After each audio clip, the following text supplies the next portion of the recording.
नमस्कार, बहुत स्वागत आपका। मैं हूं आपके साथ मनुरा सक्सेना। बीएमसी मेयर के लिए अब होगा असली खेला। कौन किससे मिलाएगा हाथ, किसको मिलेगी मात, पूरा सियासी गणित समझाते हैं।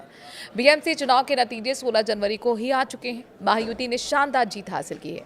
हालांकि अभी तक नए मेयर को लेकर कोई फैसला नहीं हो पाया है। 227 सीटों वाली बीएमसी में बीजेपी और शिवसेना शिंदे गुट को 89 और 29 सीटों के साथ पूर्ण बहुमत मिला है। दूसरी तरफ उद्धव ठाकरे के नेतृत्व वाली शिवसेना 65 और उनकी सहयोगी महाराष्ट्र नवनिर्माण सेना को 6 सीटों पर जीत मिली है। कांग्रेस के खाते में 24 सीटें आई हैं। बीएमसी चुनाव के नतीजों से इतना तो साफ हो गया है कि बीएमसी में इस बार महायुति का मेयर बनने जा रहा है।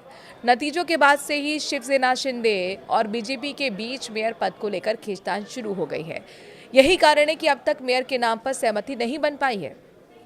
29 सीटें जीतकर शिंदे की पार्टी चाहती है कि मेयर उनकी पार्टी से बने, लेकिन बीजेपी इसके लिए तैयार बिल्कुल भी नहीं है। अब ऐसे में कई संभावित सियासी समीकरण नजर आ रहे हैं। चलिए आपको बताते हैं।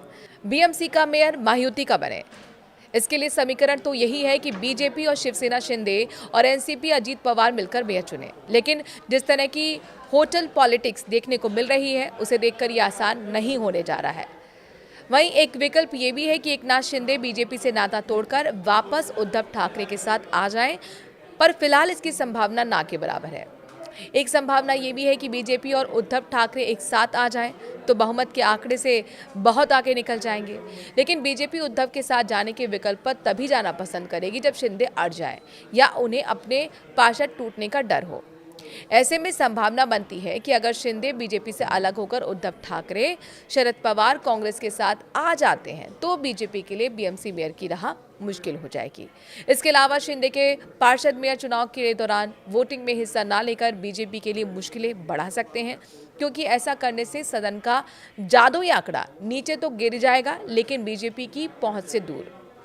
क्या फिर साथ में आएंगे पुराने साथी? कहते हैं कि सियासत में कोई स्थायी दोस्त या दुश्मन नहीं होता। बीएमसी मेयर के लिए एक संभावना ये भी है कि बीजेपी को रोकने के लिए शिवसेना शिंदे और शिवसेना यूबीटी किसी शिव सैनिक के नाम पर समझौता कर ले, साथ ही कांग्रेस उन्हें समर्थन दे दे। मौजूदा सियासी हालातों को देखते हुए संभव तो नहीं दिख रहा है, पर हाँ, संभावना ये भी है। हमारे पास सिर्फ 6 सीटों की कमी है, ये कहते हुए संजय राउत नजर आए हैं। बीएमसी मेयर पर जारी अटकलों के बीच शिवसेना यूबीटी नेता संजय राउत का कहना है कि मुंबई के महापौर पद की दौड़ अभी खत्म नहीं हुई है। राउत का कहना है कि सहयोगियों की मदद से शिवसेना यूबीटी की संख्या 108 हो गई है। बहुमत के आंकड़े से हम सिर्फ 6 कदम दूर हैं।